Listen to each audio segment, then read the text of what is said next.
কিছু না, হয়তো আমাদের দেখা হয়েছিল ভাগ্যের ব্যাপার। তাই নাকি? তাহলে তোমার কপালে কি লেখা আছে? লেখা আছে তুমি আমার জীবন বদলে দিতে। ঠিক আছে, আমি আসছি, পরে দেখা হবে। ঠিক আছে।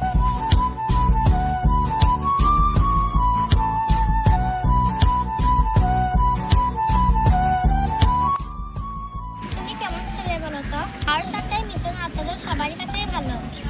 আমি আমার মতন থাকতেই পছন্দ করি। দেখছো না মানুষ কেমন বদলে গেছে, এইসব দেখে খুব ভয় পায়। সবাই তো সমান নয়, কেউ যদি সত্যিকারের ভালো হয়। তাহলে আমি তার জন্য জীবনটাও দিয়ে দেবো।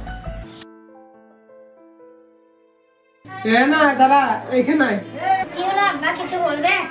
তুমি কি ওই ছেলেটাকে ভালোবাসো? হ্যাঁ আব্বা, আমি ওকে অনেক ভালোবাসি। কি? অসম্ভব। আমি তোর জন্য উসমানের সাথে বিয়ে ঠিক করেছি। সে বড় ব্যবসায়ী ছেলে। আব্বা, আমি কারো সম্পত্তি চাই না, আমি ইসরায়েলকে ছাড়া আর কারো হতে পারবো না। চল তুই ঘরে চল। ওই দে তোর ফোনটা দে। আজ থেকে তোর ঘর থেকে বেরোনো বন্ধ।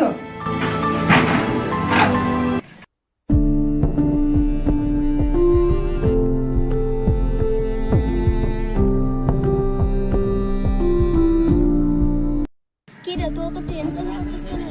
আর বলি না, কিছুদিন হলে রেহানার সাথে দেখা হচ্ছে না। ফোনটা করছি, ফোনটা সুইচ অফ করছে। ওর সঙ্গে আমাকে দেখা করছি। ভালোবাসা মানে শুধু পাওয়া না, কখনো কখনো অপেক্ষা করাও ভালোবাসা। আমি রেহানার সাথে দেখা করতে চাই, আমাকে আর কিছু ভালো লাগছে। চিঠিটা আবার কে দিল দেখি তো? রেহানা, তুমি যদি আমাকে ভালোবাসো তাহলে আমার সঙ্গে একবার দেখা করো। তুমি এখানে? রেহানা, তুমি আবার বাইরে এসো। ঠিক আছে, আমি চললাম। দাঁড়া রে না, তুই কোথায় যাচ্ছিস? আব্বা, আমি ইসরায়েলকে দেখতে চাই, তুমি প্লিজ যেতে দাও। তুই যদি না বাড়ি থেকে বের হস তাহলে আমার জন্য তুই মরে গেছিস।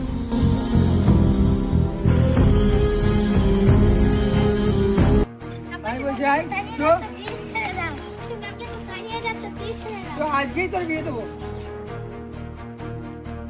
আব্বা, তুমি আমাকে ছেড়ে দাও, আমি তাই ইসরায়েলকে বলছি, ছাড়া আয়। কাউকে বিয়ে করবো না।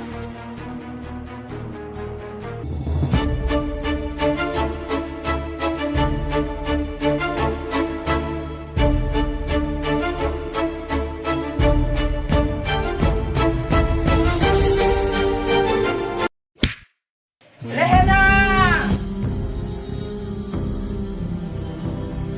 ছাড়ো আমাকে। ইসরায়েল, তুমি তাকাও প্লিজ, আমি তোমাকে অনেক ভালোবাসি। রেহানা, আমি জানতাম তুমি আসবে।